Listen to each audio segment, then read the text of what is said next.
Hi, I'm Hannah Ladd-Jones and welcome to this week's MASTS CAST, the weekly online update video about what's been happening in the MASTS community this week. In this week's edition, I chat to Peter Hume, an MSc student from the University of Edinburgh, about his survey regarding the Lucie to Sound of Jura MPA. I also chat to the two newest research area co-leaders at SAMS. As always, an update about the MASTS webinar. This week's presenter was Dr. Clive Fox from SAMS. His talk was titled Scotland's Experimental Electrofishery for Razor Clams, Development and Progress. The session and its Q&A session was recorded, so if you're interested in following up what was discussed, please check out the YouTube link that is below this video. Next week's talker is Dr. Clara Layton from the Aberdeen University. However, she is presenting from Canada, so she'll be tuning in at 8 AM her time, but it's still 1 PM our time, UK time. Her talk is titled Using Genomics to Investigate Climate Change Response in Marine Species. And we also have a great series of talks coming up, and some of them are featuring actually some of the MASTS grad school and Super DTP students. So please tune in to that session as well to see what some of our grad students are up to. If any of the other talks interest you as well, please use the registration link that is below this video. You can sign up to as many as you like. They are free and they're always recorded and uploaded to this very YouTube channel as well. And now for my chat with Peter Hume, the MSc student from the University of Edinburgh. He is asking for your input into his MSc survey regarding the potential for management changes to the Sound of Jura Lucie MPA. I asked him to explain a bit more about the survey and how people could get involved. And I'm looking at something called ecosystem-based management in this area, or EBM. And one of the key pillars of EBM is stakeholder engagement. So what it does is it views humans as an integral part of the environment rather than seeing them as an external pressure. So in the past, some conservation movements have maybe been guilty of taking the hard line that humans are separate to the environment and should not affect it. But now people are coming to realize that actually humans have to work with the environment. It's okay to exploit it if we're doing it in a sensitive and sustainable way. So with that in mind, I'm doing a survey of stakeholders in the Lucie to Sound of Jura MPA to see firstly if they know what ecosystem-based management is, and secondly to see if they are in favour of it, if they want to take a more active role in managing the MPA, if they think that would be feasible. So when do folk who want to participate have a deadline to fill in this survey by?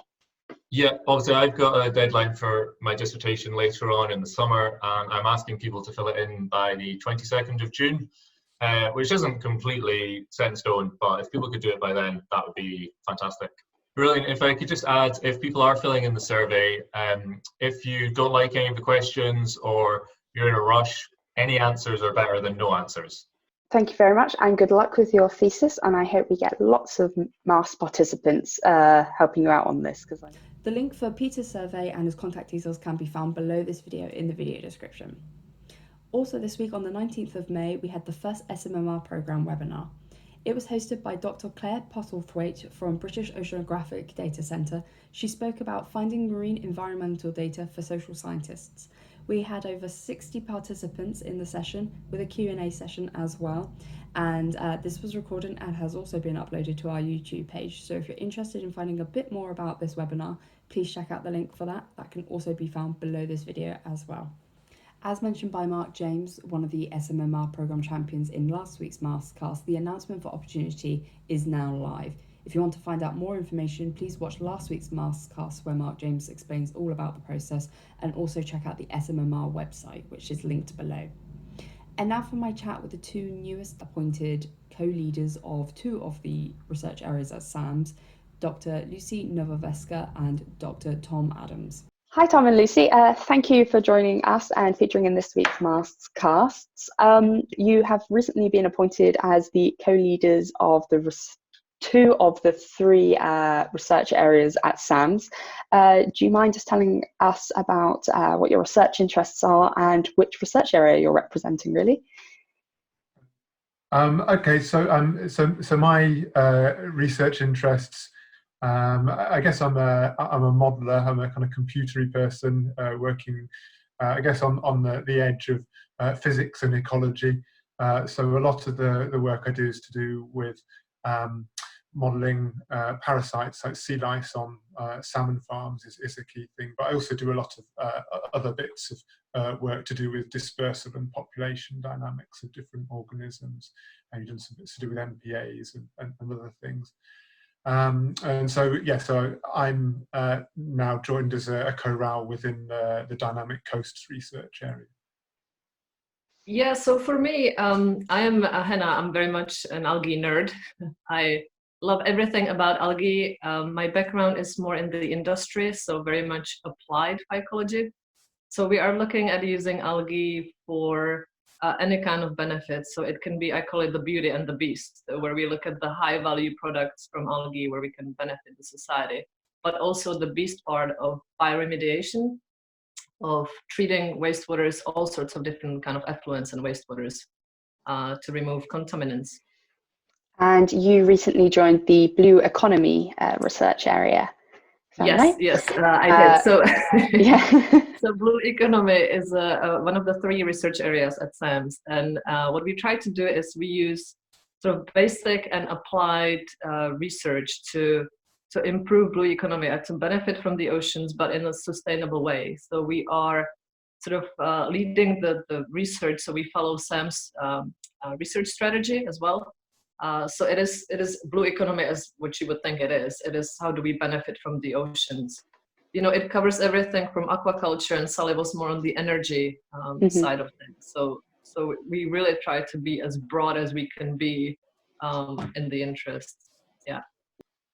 Okay, and just to shout out that the 3rd research area is the ocean systems one as well. Yes, please. But as you're recently appointed to, as you said, the co-RALs or co-leaders of these research areas, do you mind just kind of explaining where you see these research areas going and maybe the future for them, please? Yeah, I mean, so I guess the research areas act as a way of generally organising the research activities that we do within SAMS. So they make quite nice clusters of people who have shared interests in terms of the types of systems that they're working on. They're intentionally kind of grouped in kind of theme-like areas, I guess, to bring interest together.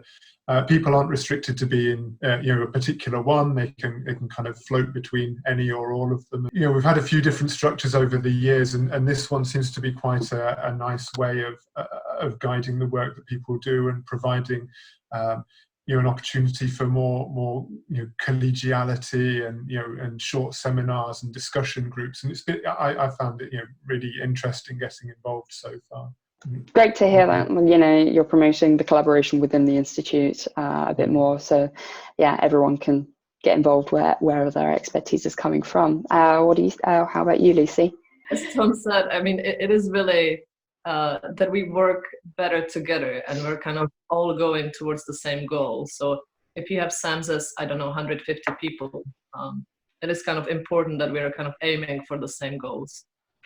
Yes, I think having a sort of organisation really helps create identity for not just SAMS, but for someone, an external person looking at SAMS, being like, okay, there are 3 research areas. These are the people who are in that area. It just creates a sort of organisation that is really accessible and you should be a coral. Oh, thanks. I don't think I actually know much about the marine systems though. Yeah. So is there anything else you would like to add? What's your current what you're currently working on as co-RALs, I should say? Well, currently I don't think so. I'm contributing to the essential culture work. So we have a culture collection of algae and protozoa, CCAP at SAMS. And that is, Hannah, it's like a seed bank for algae. So we have more than 2,000 strains. So that has to keep going even during lockdown. Once you lose the algae, you will not get them back. So there's an army of people that I help with that a little bit to sort of keep the culture collection going. And yeah, so we are just submitting today a proposal for bioremediation using algae, where we are trying to remove pharmaceutical compounds from wastewater. As you can imagine, wastewater is full of any kind of medicine you take, eventually a portion of it ends up in the water. So we have a proposal about that. We have a seaweed circular economy a proposal going in. So again, I'm making it sound like all I do is write proposals, but that is not far from the truth. So we have a lot of sort of juicy algae projects on the way. Okay, so watch the space. Yes. Anything else you would like to add, Tom? Yeah, I mean, I don't know if you want to know about current projects. I guess the current projects. So I guess we've got a big project at the moment looking at moving aquaculture into more exposed environments. That's the Off Aqua project. I guess my work in that hasn't been too affected. It relies on remote access to computer systems, so I'm kind of less hamstrung than some of the experimentalists at the moment. So we've got that, and I'm also involved in work with Depamod, which is our kind of predictive tool for predicting seabed impacts of aquaculture operations. And yes, we've got another, I guess, another next kind of round of application going into to carry on working on that at the moment. Okay, thank you very much for agreeing to talk to me. It was great to know more about your background and the future of these research areas, and just to find out a bit more about you. So that leads me to say congratulations on being the latest co-RALs, or corals as I read it originally. And I wish you all the best and good luck with the future proposals and the current projects and all that. Thank you. Thank you, Hannah. Thank you. And lastly, researchers from Marine Scotland Science have published a paper titled "Are MPAs Effective in Removing Fishing Pressure from Benthic Species and Habitats?" and a link for that can be found below. If you have been following our MASTS casts, you'll know that the deadline for the SNH In Tune with Nature competition is soon approaching its deadline, which is the 31st of May. So if you're interested in following up or finding more information about that, please check out the link that is below this video as well. To stay up to date with MASTS, please subscribe to this YouTube channel so you never miss any of our MASTS casts. You can also follow us on Twitter at MASTScot, where we do a lot of information about our upcoming webinars and anything else that's being released and any other opportunities. And also consider actually signing up to our mailing list. These are tailored to our specific research forums, so if you're not already signed up to that, please consider, and a link for how to sign up to our specialised mailing lists can be found below. So that leaves me to say have a great weekend and stay safe.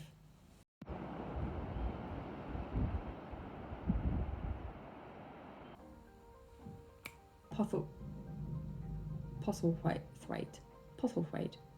We're in your. Okay, let's just stop that again. Next up, I chat to Peter Hume and MSc.